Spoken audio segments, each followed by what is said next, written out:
God is transforming the world for peace, happiness, and prosperity for all. Return land back to the natives. Stop the killings and war. The Ten Commandments is your key to the new world. Establish new nations according to God's given language and ancestral lands. These are God's directives. Obey God and be blessed. Disobey God and see His word. God is in control. A new world is here. Be part of it. Institutions meant to safeguard global finance stability often perpetuate inequality and instability. I have argued, and I say it again, that the current global financial architecture punishes poor countries with high interest rates and enormous conditionalities, while rewarding rich nations with lower interest rates and softer lending rates.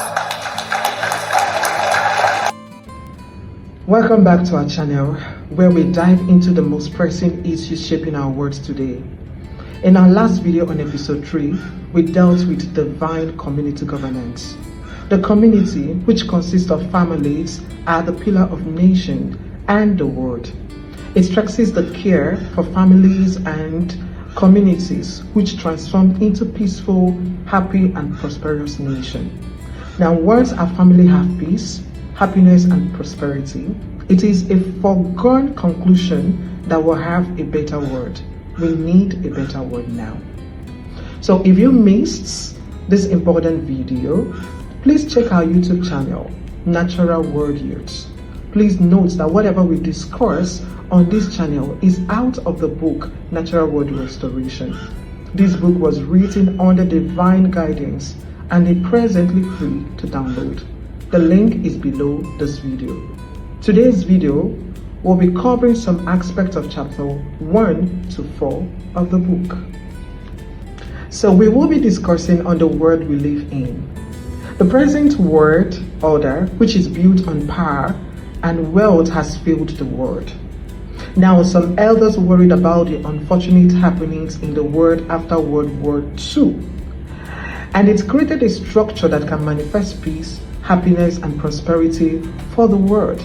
However, the sincerity of these elders were not allowed to manifest, as all their plans was hijacked, and the structures established are used to terrorize smaller nations with directives and sanctions. Now, many small nations pay subscription which they cannot even afford to sustain the institutions, such as the United Nations, the IMF, and other government organizations. The whole system has been turned into avenue for neo-colonialism, exploitations of weaker nations, and natural resources oppressions, aggressions, war, stolen wealth, political control, economic sabotage, and social disorientation.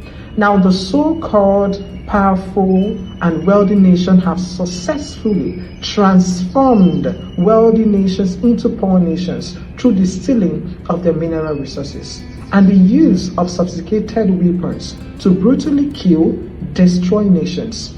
Now, examples are Russia and Ukraine war, the Israel and the Palestinian war, and so many destructions of nations just to prove power. God has revealed a 7-year plan of transforming the world from 2024 to 2030. This is the creation of the third world. The third world starts by January 2031. The first world was destroyed by God when He used Noah to exhibit His displeasure on the behaviors of global citizens. The second world that we presently live in has witnessed so much turbulence that many global citizens consider the treatment of the small and poor nations as unfair, unjust, intolerable, unguarded, unholy, self-centeredness, cruel, and inconsistent with global theories of peace, happiness, and prosperity. Our present world has been shaped under the divide and rule theories. These theories can no longer serve the good of mankind. Hence, the reason why we should consider the new divine world order as a transformation principle to bring the world to a level where all global citizens are happy and treated as equal. In today's video, we are exploring the concept of global governance through the lens of the emerging new divine world order. What does it mean for humanity? How does it affect our lives? Let's start with a central question. What is the new divine world order? It is a term that has been thrown around in various contexts, but today we'll break it down. Some believe it's a path towards global governance driven by spiritual principles, while others view it as a form of control. So what do you think? We will provide answers to questions that are crucial to global governance, give answers through the present world order, and explain further through the lens of the new divine world order. And so let's look at the world order. What exactly is world order? Now, world order refers to the structures or to the structured arrangement of how nations interact with each other internationally, which is simply known as international relation. And it also has to do with the sharing of power among nations on a global scale. Now, some nations are classified as superpowers belonging to the first world order. Some nations are all as well classified as second world, while the rest are classified as third world. Now, power is distributed in such a manner that it can infuse or influence interactions, decisions, and outcome among groups or societies. Structures such as egalitarian, homogenic, or oligopolistic are established to cement the world order. Global governance. Now, what is the concept of global governance? We all know that global governance can be defined as a set of laws, norms, policies, guidelines, rules, regulations, and institutions that defines, constitutes, and mediates international relations between states, citizens, intergovernmental and non-governmental organizations, and the markets. It involves the creation and the enforcement of rules, as well as the provision of public goods such as international security and a stable financial system. Looking at the role of the international organizations. International organizations are central to global governance, providing platforms for cooperation, dispute resolution, and the development of international law. The key organizations include 1. The United Nations. The United Nations is a cornerstone of global governance, promoting peace, security, and cooperation among its member states. 2. The International Monetary Fund. The IMF works to ensure the stability of the international monetary system and prevent financial crisis. 3. The World Trade Organization. The World Trade Organization promotes free trade and sets rules for international trade. These organizations play critical roles in addressing global challenges such as climate change, pandemic, and economic inequality. Thank you.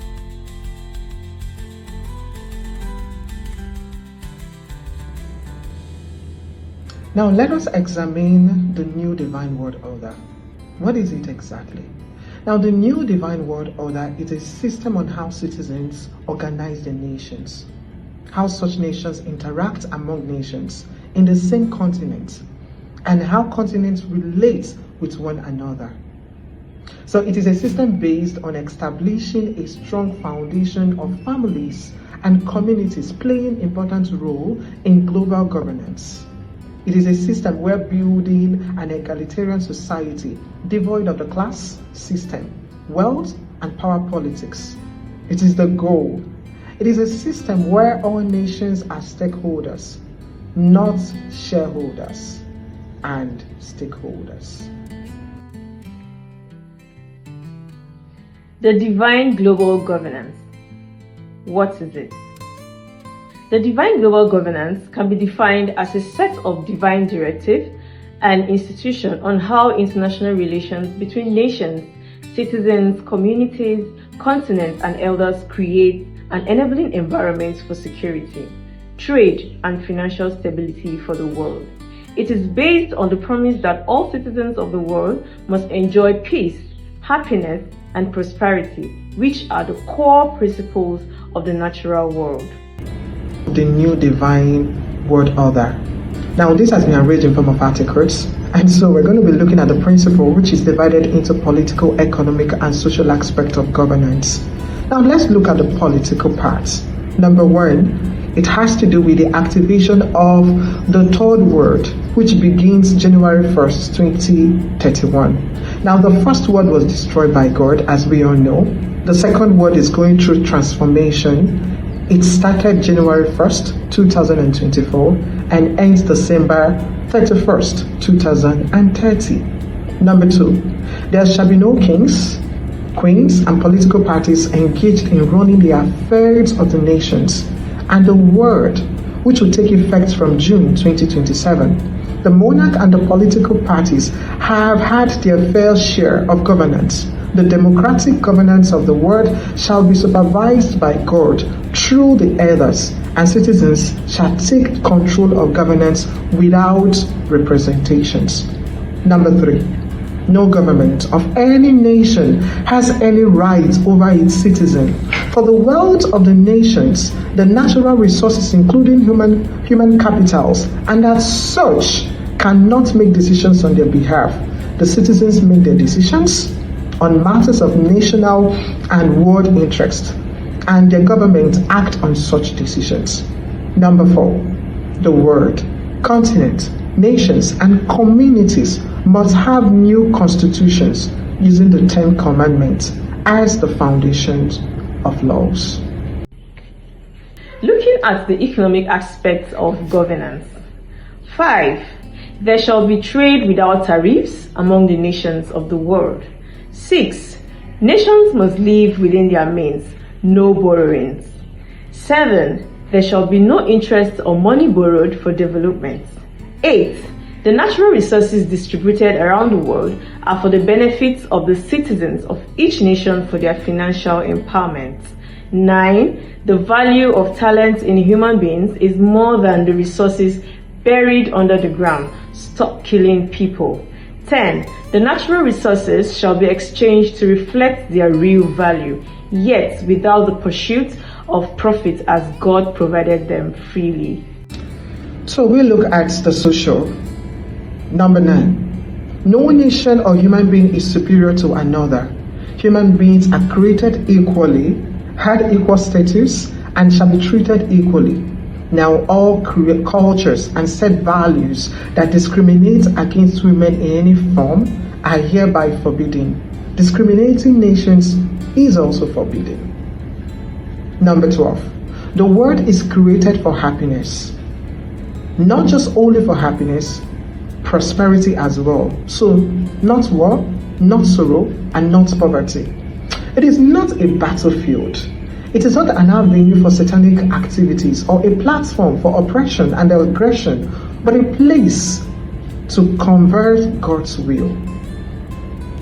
Number 13. No individual or group of individuals, nations, or nation on the surface of the earth shall carry out any evil act, whether physical or spiritual, or even engage in illicit activities against an individual.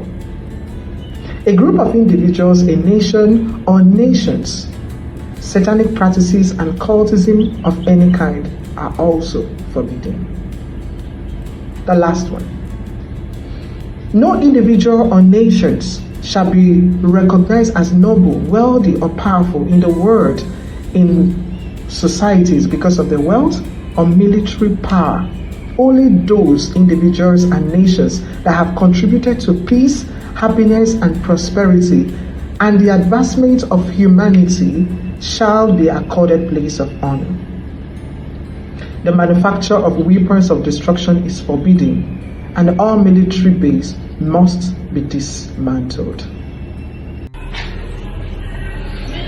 Looking at the divine governance organogram, we have God. We also have the World Elders Assembly, and under where we have the World Elders Assembly, we have the Continental Elders Council, the National Elders Council, Community Elders Council, and the Citizens General Assembly. The World Elders Assembly comprises of 5 representatives from 5 continent nations. So what are the functions of the World Elders Assembly? Now, the World Elders Assembly has 3 main functions, and this must be that individual nations and continents must carry out, number 1, world welfare and security. Number 2, world cooperation. And the third one, the world trade. Now, these functions are streamed, unlike the present situation where the United Nations decides on programs and force nations to carry them out. For here, most of the loans accumulated today by small nations are through United Nations directives, such as Sustainable Development Goals, climate change contribution, developmental projects designed by the United Nations. Selection of World Council of Elders. In each continent, 5 representatives from different 5 nations are selected to serve for a single term of 5 years. Since God has directed that there must be 10 continents, it means that every 5 years, 50 global citizens from 10 continents are selected to serve in the World Council of Elders. They are sponsored by their nations. During each administration period, the World Assembly of Elders must have an equal number of women and men. Their main function is to promote the slogan of life, peace, happiness, and prosperity. They serve as the final arbiter on conflicts and wars, and any continent or nation that refuses their directive for peace, happiness, and prosperity shall face the consequence. And so, in conclusion, global governance has been made complex and dictatorial by those who consider themselves as shareholders and occupy the state in this Security Council. Now, the divine governance is simple, and every nation is a stakeholder. Now, the challenge facing most nations of the world can be summed up in this video on the speech delivered by the Kenya President, William Ruto. For the need to change the world order and the global governance, please watch the video to the end. Now, it shows how global governance affects us and our nations. Nations are now forced to look for alternative for their needs. Now, the high rates of poverty has indirectly been caused by global governance. No one is denying some benefits, but poverty is unacceptable. Thank you every one person for staying with us today until we come your way on our next video, part 2 of the global governance. Please understand that every citizen now has a say in the governance of his or her nation. So keeping quiet and taking no action is like selling our inalienable rights, our God-given right. And to make the world a better place for the present and future generations, we cannot afford to keep quiet and take no action. In the aftermath of World War II, the Bretton Woods institutions were created to stabilize the global economy and rebuild war-torn Europe. At that time, their design reflected the power and interest of the victorious nations, who were also their primary shareholders and beneficiaries. The IMF was tasked with upholding the gold standard exchange rate system, while the World Bank was established to finance Europe's reconstruction. Both have since evolved into development finance institutions, but their structures, decision-making, and governance remains dominated by wealthy nations. Today, the global context is vastly different. The global standard collapsed 5 decades ago, and Europe has long since been rebuilt. Yet, the governance of these institutions has not kept pace with needs of a multipolar world, especially the needs of poor and developing nations. The mismatch between shareholders and stakeholders has become starkly visible. For instance, during the IMF's recent allocation of special drawing rights, 64% went to wealthy nations. Just imagine, 64%. With little need for liquidity support. They didn't need the money anyway, but they got 64%. While the poorer countries received just 2.4%. What a disconnect. The imbalance highlights how the very institutions meant to safeguard global finance stability often perpetuate inequality and instability. I have argued, and I say it again, that the current global financial architecture punishes poor countries with high interest rates and enormous conditionalities while rewarding rich nations with lower interest rates and softer lending rates.